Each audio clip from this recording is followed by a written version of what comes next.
আসসালামু আলাইকুম সুপ্রিয় দর্শক, আপনাদের সকলকে স্বাগত জানাচ্ছি। শুরু করছি কিডস ক্রিয়েশন টিভির নতুন বছর উপলক্ষে একটি স্পেশাল লাইভ অনুষ্ঠান কেমন ছিল 2024। আর কয়েক ঘন্টার মধ্যে শুরু হতে যাচ্ছে নতুন বছর। আমরা সবাই পা দিব নতুন বছরে 2025 সালে। স্বাগত জানাই 2025কে। আজকের এই স্পেশাল অনুষ্ঠানকে, আজকের এই বিশেষ লাইভকে আরও বিশেষ করে তুলেছে আজকে এখানে যারা উপস্থিত হয়েছেন কিছু বেশ কয়েকজন হিরো ব্যক্তিত্ব। চলুন আমরা আগে তাদের সাথে একটু পরিচয় হয়ে নিই। আজকে আমাদের সাথে রয়েছেন একজন বিশিষ্ট গীতিকার, সুরকার শিল্পী তোফাজ্জল হোসেন খান স্যার। আমাদের সাথে আরও রয়েছেন ইসলামিক স্কলার ডক্টর মীর মঞ্জুর মাহমুদ স্যার। আরও রয়েছেন কবি ও গীতিকার জাকির আবু জাফর স্যার। আসসালামু আলাইকুম স্যার। আরও রয়েছেন আমাদের সাথে কবি ও গীতিকার নাইম আল ইসলাম মাহিন স্যার এবং দুইজন জনপ্রিয় শিশু শিল্পী রয়েছেন আমাদের সাথে, শিল্পী জাহিন ইকবাল ও আহনেফ আদিল শাফি। আজকের এই স্পেশাল লাইভ অনুষ্ঠানটি আমরা শুরু করব এই বিদায়ী বছর নিয়ে লেখা একটি গান নিয়ে। একটি খুবই সুন্দর গান আমাদের লিখেছেন আজকের বিশিষ্ট অতিথি স্যার, এবং এই স্যারের নেতৃত্বে গানটি পরিবেশন করবে আমাদের আজকে এখানে উপস্থিত দুইজন বন্ধু জাহিন এবং শাফি। ধন্যবাদ। নতুন বছরকে আমরা একটু পরে স্বাগত জানাবো ইনশাল্লাহ।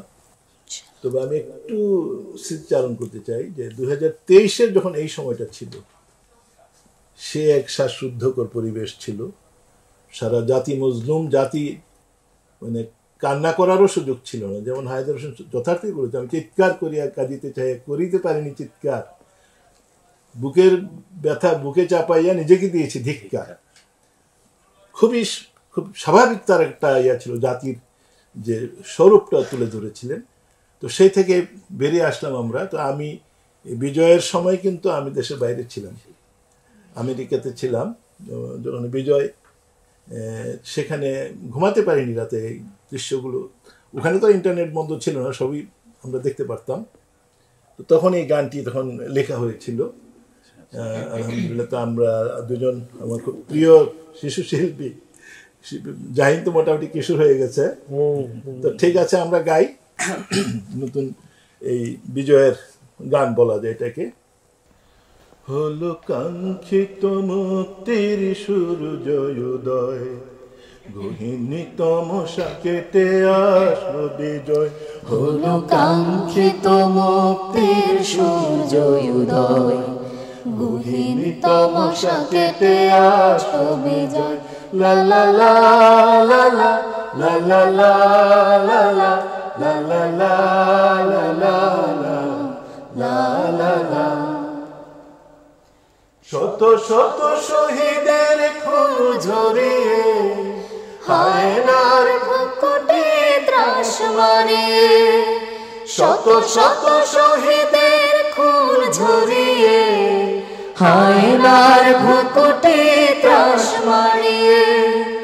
মৃত্যুর মুখোমুখি হার মানে না, মৃত্যুর মুখোমুখি হার মানে না। শহীদেরা মরে না তো নেই নেই ক্ষয়, হলো কাঙ্ক্ষিত মুক্তির সূর্যোদয়, গহীনি তমসা কেটে আসলো বিজয়। হলো কাঙ্ক্ষিত মুক্তির সূর্যোদয়, গহীনি তমসা কেটে আসলো বিজয়। লা লা লা লা লা লা লা লা লা লা লা লা লা লা লা লা লা।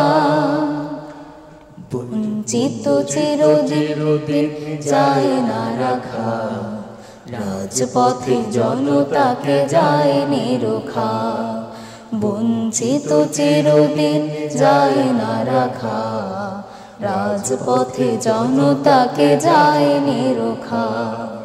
ভেঙে গেল জালিমের তখ্ত কৌশ, পতনের মুখোমুখি হলো না তো হুঁশ। ভেঙে গেল জালিমের তখ্ত কৌশ, পতনের মুখোমুখি হলো না তো হুঁশ। দুর্জয়ের মাটি নাও জেনে নাও, দুর্জয়ের মাটি নাও জেনে নাও। আল্লাহ